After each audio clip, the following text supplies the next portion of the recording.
Hello students, बेटे आज हम देखेंगे चैप्टर नंबर 9 वॉल्यूम। वॉल्यूम करने से पहले मैं थोड़ा सा आपको रिवीजन करवाती हूँ। बेटे पिछला चैप्टर हमने देखा था पैरामीटर एंड एरिया, ठीक है। तो पैरामीटर और एरिया फाइंड करने के लिए हमें एक ओपन स्पेस चाहिए होती है।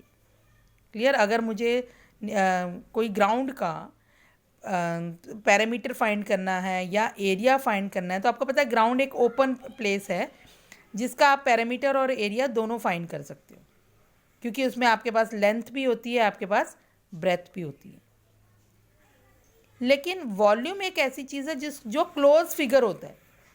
वॉल्यूम मीन्स उस क्लोज फिगर के अंदर, अगर सपोज वही रूम है आपका, और रूम के अंदर आपने देखना है कि ये रूम कितनी स्पेस ऑक्यूपाई कर रहा है, तो इसलिए तो हमें वॉल्यूम फाइंड करना पड़ेगा।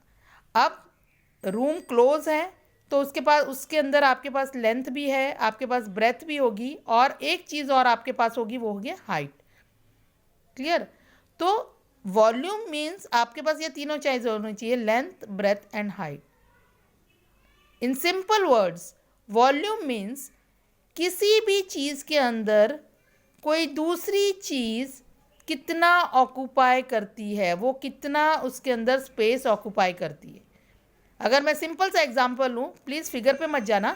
जैसे एक ग्लास है आपके पास, तो ग्लास में पानी कितना है, तो ये हो जाएगी ग्लास में। अब जब फाइंड करना है तो वॉल्यूम कितना है, ग्लास का वॉल्यूम कितना है, हमें ये उसके अंदर पानी भरना है तो उसका वॉल्यूम पता होना चाहिए, ठीक है। तो किसी भी चीज़ के, अगर एक बॉक्स है और बॉक्स के अंदर आपने कुछ रखना है, तो हमें बॉक्स की वॉल्यूम पता होना चाहिए कि भाई इस बॉक्स की इतनी वॉल्यूम है, तो इसका मतलब है ये चीज़ हम इतनी इस बॉक्स के अंदर डाल सकते हैं।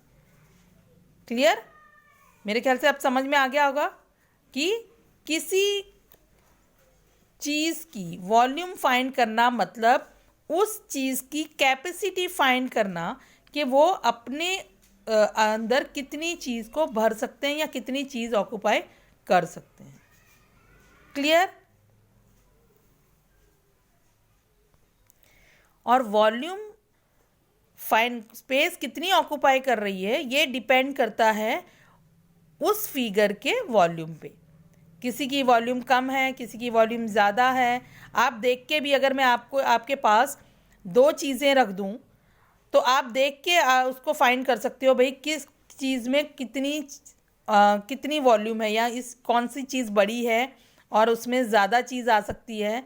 अगर मैं सपोज़ एक एग्ज़ाम्पल दे रही हूँ आपको कि एक मैंने 50 ml का ग्लास रखा है और एक 100 ml का ग्लास रखा हुआ है, और मैं उसके अंदर, दोनों के अंदर आपको दिखाई दे रहा है कि मैंने सपोज़ मिल्क डाल रखा हुआ है, तो आप उसको अच्छे से पहचान सकते हो कि 50 ml वाला जो है वो छोटा होगा और 100 ml वाला जो है वो बड़ा होगा। इसका मतलब है जो छोटा ग्लास है उसकी वॉल्यूम कम है और जो बड़ा ग्लास है उसकी वॉल्यूम ज़्यादा है। तो इसी तरह से हम वॉल्यूम फाइंड करेंगे। आगे भी कुछ एग्जांपल्स ले लेते हैं। ये देखिए आपके बुक में पेज नंबर 198 पे आपको कुछ फिगर्स दिए गए हैं, क्यूब्स दिए गए हैं, और इस क्यूब्स की हेल्प से आपने इसकी वॉल्यूम फाइंड करनी है, ठीक है। तो मैंने जैसे पहले आपको बताया कि वॉल्यूम में आपके पास लेंथ, ब्रेथ और हाइट तीनों चीज़ होनी चाहिए। अगर हम ये तीनों को मल्टीप्लाई करेंगे तो हमको उस फिगर की वॉल्यूम मिल जाएगी। अब यहाँ देखिए फर्स्ट फिगर देखो, यहाँ आपको क्या दिया हुआ है, वॉल्यूम ऑफ क्यूबॉइड। तो यहाँ कितने क्यूब्स दिए हैं, 1 2 3 4 5 6 7 8 क्यूब्स दिए हैं आपको। अब इसमें लेंथ कितनी है आपकी, तो लेंथ में आप देखोगे, लेंथ में देखो आपके पास कितने क्यूब्स हैं, तो लेंथ ये हो गई आपकी, तो 1 2 3 4 क्यूब्स है आपके लेंथ में। ब्रेथ में आप देखोगे तो आपके पास 1 क्यूब है, ये ब्रेथ है 1 क्यूब, और हाइट ये आपकी हाइट हो गई, तो हाइट में कितने हैं, 1 2 क्यूब्स। यानी हमें लेंथ मिल गई है, हमें ब्रेथ मिल जाएगी और हमें हाइट मिल जाएगी। अब हम सबको मल्टीप्लाई करेंगे तो 4 1 is 4, एंड 4 2 इज 8, यानी हमारे पास 8 क्यूबिक सेंटीमीटर, इसकी वॉल्यूम हो गई 8 क्यूबिक सेंटीमीटर।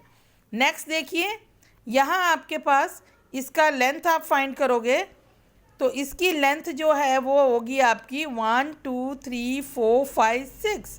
तो लेंथ है आपकी 6, ब्रेथ है आपकी 1, ठीक है, this is length, this is breadth, breadth है आपकी 1 2 3 और आपकी हाइट है ये वाली 1।